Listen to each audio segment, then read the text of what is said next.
Hello and welcome to the second edition of Latin America 101 with me, Ellen Roberts, where we aim to shed light on Latin American affairs. For this edition, we're going to head over to Peru and we're going to analyse the political crisis that has been brewing in the country since December 2022. We may argue that the crisis began before then, but for this video, we're going to use December 2022 as sort of a centre point for us. So we're going to begin this video by going back to 2016, seeing what happened there. Then we'll come back to more or less present day and analyse the presidency of Pedro Castillo. We'll then analyse the impeachment of Pedro Castillo and how Dina Boluarte became Peru's first female president. Then we will look at the reaction of Peruvians of the country to this swift change. We'll then move on to look at the reaction of the international community, especially focusing on leaders in Latin America. And then we'll conclude this video by looking at the future. So we'll look at what will happen in terms of political crisis, what will happen in terms of social crisis, and what will happen in terms of the economic crisis. Or we can say what will happen unless the political and social crises are dealt with and how this will lead to further economic crises. So we hope you enjoy. To understand the state of today's crisis in Peru, I think it's really important that we go back or acknowledge what has happened since July 2016. So Pedro Pablo Kuczynski, he came to power in July 2016 and he only remained in power for about 2 years and 231 days. Since his presidency, the time that presidents have remained in power have decreased significantly, with one of them, Manuel Merino, staying in power for 5 days. So in terms of political stability, this looks very, very bad. But I'm saying this because normally a presidential mandate in Peru lasts for 5 years.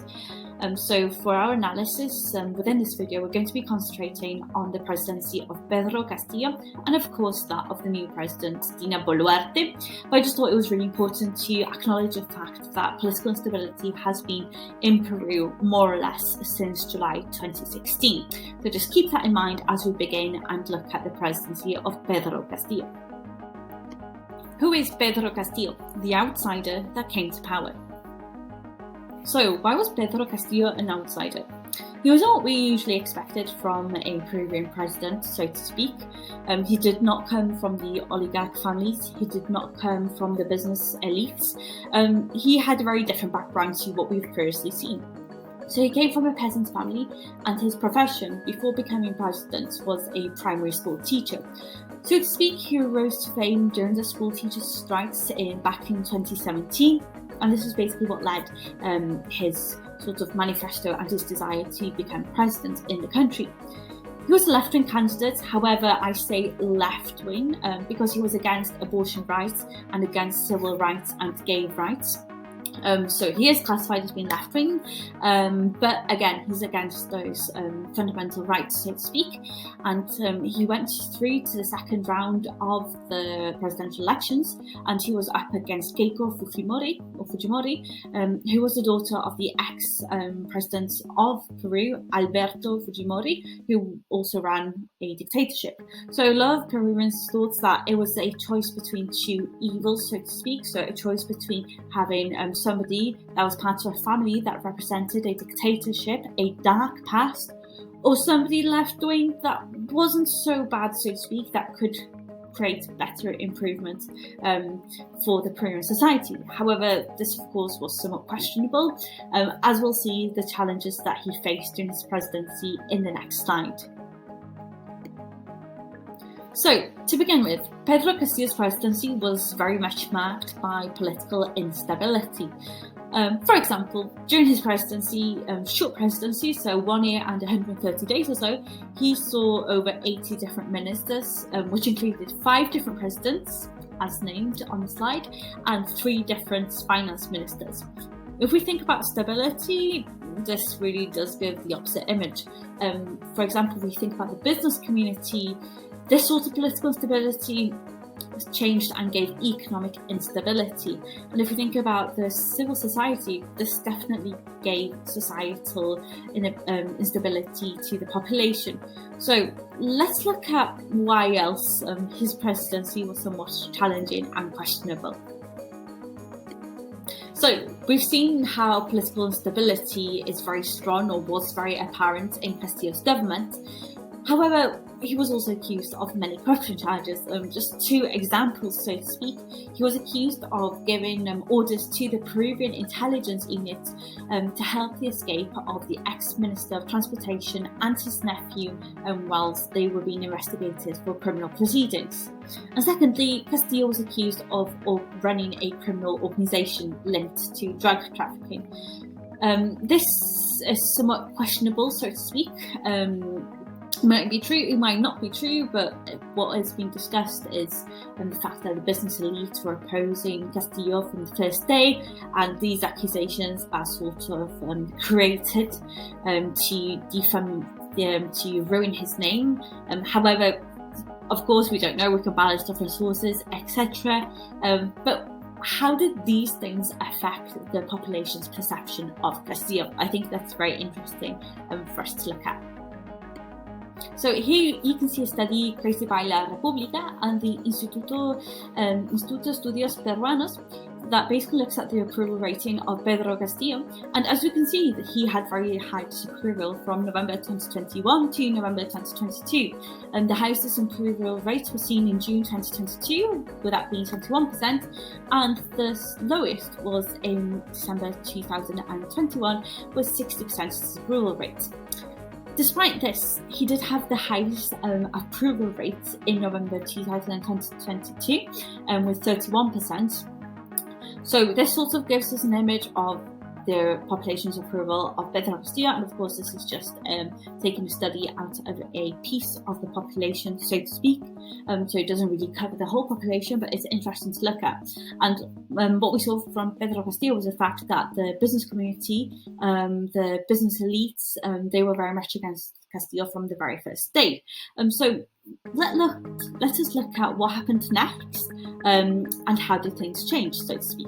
How did this December 2022 crisis begin, now that we have understood a bit more about the presidency of Castillo? For us to really understand the crisis of December 2022, we need to understand the presidential vacancy process, which is basically Peru's way of impeaching the president. And to do that, we need to look at Peru's constitution, do a bit of constitutional law. I know, but I promise you it's going to be really interesting, and it's going to really help our understanding of what happened. So, Article 113 of the Peruvian Constitution of 1993 basically states the ways in which the presidency can be vacant. So the ways to get rid of a president, or ways that Peru needs to look for another president. And this can be done in 5 points. So first of all, due to the death of a president. Second, due to moral or physical incapacity of the president to govern, and this is of course declared by Congress. We're going to look at this a bit further, so just keep that in mind. Third one is the fact that the president simply resigns to Congress. Third one is that the president leaves the territory of Peru and doesn't return within a set date limit. And the final one is that the president has been dismissed by Congress for offences related to the Article 117 of the Constitution. But for what we're going to analyse, I really want you to look at the second point, so the moral or physical incapacity to govern. And we're going to look at this a little bit further, and then we're going to look at how we can connect with this, with Pedro Castillo and the new president, Dina Boluarte. So after Article 113, Article 89A of the Regulation of the Congress of the Republic basically gives the outline of how to take point 2 of moral and physical incapability further. So I've sort of summarised it into 3 main steps, and this is how I basically saw it simplest to explain it. So the first step is the fact that the vacancy request is basically a motion within an agenda. So it's a process of collecting evidence and making sure a motion is on the agenda. And if this happens, if 20% of Congress votes for this motion will be the first point that will be discussed on the agenda. It will bypass all the other points. The second step is the fact the Congress will vote on this motion. If 40% of Congress votes for the motion, this means that then the President will have the opportunity to come and defend himself and give a speech for about an hour or so. And then thirdly, after the President has spoken or has not spoken, Congress will conduct a vote to decide whether the individual can remain as President or not. To get rid of the President, to impeach the President, 2/3 of the votes are needed, so 87 votes out of the 130 seats. And if this passes, the President is no longer President and the Vice President becomes President. So let us see how we can apply this to what happened with Pedro Castillo. So if we look at Pedro Castillo and the presidential vacancy process, aka impeachment process in Peru, there have been 3 attempts. So during his very short presidency, there have been 3 attempts. So the first attempt was between 25th of November and 7th of December 2021. The second between 8th of March and the 28th of March 2022. And if we look at both of the first ones, the 2/3 vote majority was unattainable. They didn't get enough votes, so Pedro Castillo remained in power. However, the one that was held between 29th of November and the 7th of December 2022, that did pass with 102 people or congressmen, women voting in favour of his impeachment. So let's look a bit further at what happened after this and what did this mean for Pedro Castillo and for Peru. So on the 7th of December 2022, Pedro Castillo broadcasted a message to Peru stating that he intended to form an autogolpe, a self-coup, which is basically saying he wanted to cut off, close Congress and govern the country by himself. In what he called wanting to basically form a state of exception. This was more or less during the time when he should have been in front of Parliament exercising his rights to defend. So, as I mentioned, with the impeachment process in Peru, presidents have the opportunity to discuss and to give a speech. He decided not to do this, and as a result of that, the Congress brought forward the vote to vote on his impeachment or not using Article 46, citing that no one should obedience to an aspiring government. So, in the sense that they wanted to stop his rebellion and his autogolpe, which, if we look at the history of dictatorships in the country, this has happened before, so it was quite an important step in terms of keeping democratic practice, which has been criticised by many and by others not, so we'll look at that a bit further. But however, Castillo is the fourth president to be ousted by Congress in this way, behind these 3 previous presidents, which includes a dictatorship with Fujimori. So that was interesting to say the least, but what happened in the country after this? How did the country react? How did the international community react? As a result of Pedro Castillo's impeachment, or forced ousting, so to speak, Dina Boluarte became president of Peru. She became the first female president the country had ever seen, and previously she was a vice president within Pedro Castillo's government. So basically within one day, we saw one president being ousted in Peru and we saw another president coming into power. So let's look at how her presidency began, how it's going, and of course the reactions of other countries within the region. Since Castillo's impeachment and since the beginning of the presidency of Dina Boluarte, the country has seen many social tensions with mass protests being held around the region. So who actually protests? So most of the people out on the streets protesting are supporters of Pedro Castillo. Pedro Castillo, remember, was an outsider who represented those that possibly had never had a voice within politics, those from the rural areas, the indigenous community, etc. And as a result of that, they felt that the other forces, the right-wing forces, they had always been against Pedro Castillo and that his impeachment was totally undemocratic, hence they were protesting against this. And on the other side, of course, you have those protesting for Dina Boluarte, for her government, which probably is somewhat less, but most of the protest is, of course, being conducted by supporters of Pedro Castillo. Since the protests erupted on the 7th of December, over 58 civilians have died, and hundreds of people, including civilians, journalists, policemen, etc., have been injured, severely injured, so to speak. One thing that has been criticised about these protests and gatherings is the police brutality and brutality of the army towards the protesters, civilians, and also journalists. And this has been cited by, for example, Amnesty International and Human Rights Watch, for particularly the mistreatment of indigenous populations and the withholding of rights of individuals to have a lawyer as they're detained within police custody. These are only two little elements, but of course we can apply the use of tear gas, the violent attacks on protesters as well, etc. So as a result, up to today, more or less, no officials have been charged for the injuries and especially for the deaths of the civilians. Many of the civilian deaths that have happened since the protests or during the protests, during the blockades, etc., have taken place by the police.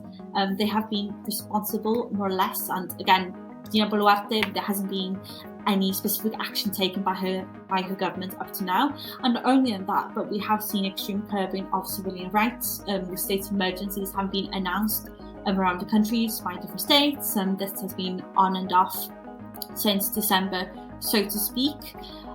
So as we can see, the country is living in a moment of a lot of tensions at the moment.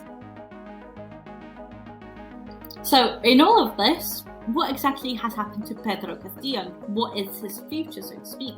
So if we're looking at Pedro Castillo, he was arrested for breaching constitutional order and encouraging a rebellion, something in Peru is seen as being very undemocratic. On the other side, the people argue that the forces of undemocratic practices are going against Pedro Castillo, etc. However, these are why he's been arrested, or why he's been arrested. He's also been accused of corruption and drug trafficking. At the moment, his arrests are not very linked to that. It's more linked to what he tried to do to try to form an autogolpe. On the 7th of March, he had a virtual hearing, so basically, and this was a hearing to see how things would be going forward, and he was given an 18 months of preventative detention for attempting to install a provisional government. And if we look at his family, they have been given asylum in Mexico at the moment. The future of Pedro Castillo is somewhat questionable. It is likely that he will face a few years, at least a few months, in jail. A lot of people are calling for the respect of his human rights and his civilian rights and human dignity, as we'll see in the reaction of the international community. However, it is again very questionable as to what will happen to Castillo in the future, and also how is he being treated, so to speak. How did the international community react to the impeachment of Pedro Castillo and the new government of Dina Boluarte? And more specifically, how closeted leaders in the region react? One thing I think that it's very, very interesting. Most of the leaders that we have here on this page are left-wing leaders of some sort. However, they don't have a consensus on Pedro Castillo and what happened. So, for example, we have AMLO, Andrés Manuel López Obrador, the president of Mexico, that called for the respect of Castillo's human rights and for his freedom, and he has even his government has even offered to give asylum to Pedro Castillo himself and also his family. His family are currently based in Mexico. In addition to this, Pedro Castillo, for example, when Mexico had the presidency of the ECLAC, so the United Nations Economic Commission for Latin America and the Caribbean, he called for signing a motion to protect Pedro Castillo's human rights. Something that was only voted by with Nicolás Maduro.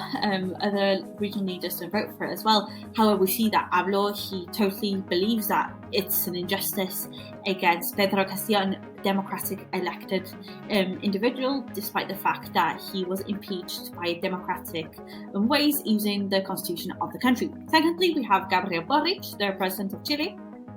and he called upon the respecting of human rights and fundamental rights of Pedro Castillo. So Boric, he didn't criticize Castillo, he didn't call him autogolpe, but at the same time, he didn't defend him. He basically believes that what happened was democratic. However, the rights of Pedro Castillo and his human rights should be protected. Thirdly, we will look at Alberto Fernandez, the president of Argentina. The president of Argentina, again, was very sensitive with the language that he used. He called upon the restoration of democratic practices within Peru. Remember, Peru has had a history of dictatorships, so he called upon the restoration of democratic practices. And in doing so, he didn't protect nor criticize Pedro Castillo, so it is evidence that Fernandez believes that democracy should be protected within the country. Similar thing happened with Lula, the president of Brazil. So he basically expressed sadness for the end of Castillo's presidency, who was voted democratically. However, he also highlighted that Castillo's impeachment was done constitutionally, and so this should be respected. Miguel Díaz-Canel, the president of Cuba, gave a very different view, so to speak, quite similar to that of AMLO from Mexico. So he criticized the oligarchs of Peru for ignoring the public's wishes and getting rid of Castillo. And by public wishes, he's referring to the fact that Pedro Castillo was voted democratically by the people. Of course, here he doesn't really consider the constitutionality of the impeachment.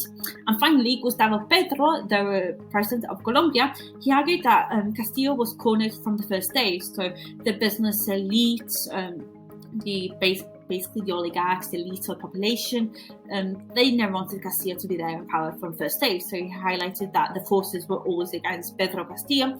However, at the same time, he recognizes that Castillo failed to mobilize his people, and he basically committed his own political and democratic suicide. At the same time, this issue has basically caused a lot of political tensions between diplomatic tensions between Colombia and Peru. With a lot of words being given or said between the diplomatic corps of both countries. So that's the international reaction. Let's move on now to look at the future of Peru and what we can expect from the future. So if we look at the future of Peru and that of the political crisis, it is evident that the political crisis will continue as long as the protests continue. In order to resolve this and to bring peace to the country, Dina Boluarte and the government, they suggested to move the general election dates. So general elections in Peru includes the election for the president and also the legislative. And as a result, she moved the general elections from 2026 to April 2024. However, she wants to move it even closer to 2023 due to the ongoing political crises. However, each time she has tried to do this, the Congress has refused to accept it and to vote on it. So as a result of that, the tensions in the country are growing, and currently 75% of the Peruvian population, they want a general election as soon as possible. So one way to alleviate these political tensions could be by holding a general election and having a president that has been directly elected by the people, so to speak. So that, of course, is one solution.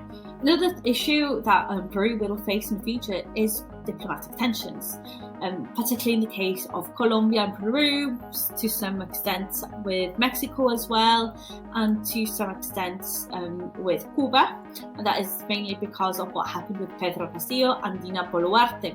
So again, holding a democratic election could again help improve diplomatic relations within the area. So how can this political crisis continue to other forms of crisis? Let's have a look. The political crisis in Peru has and will continue to turn into an economic crisis.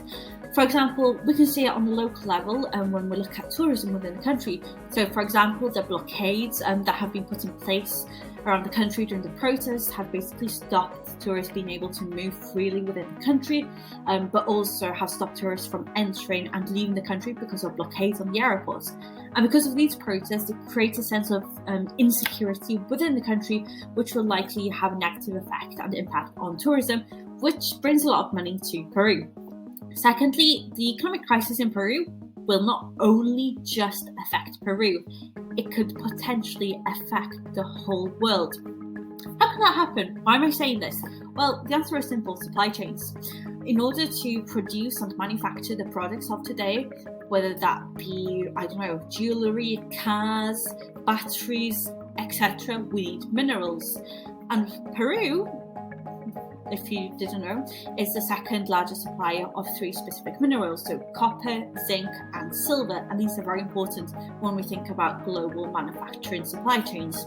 So if the political crisis will continue and protests continue, this will have an impact of being able to move these goods within the country and also export them to other countries to produce and manufacture other goods, which will negatively impact global supply chains. And third element is investment. Political stability basically does not signify stability to investors.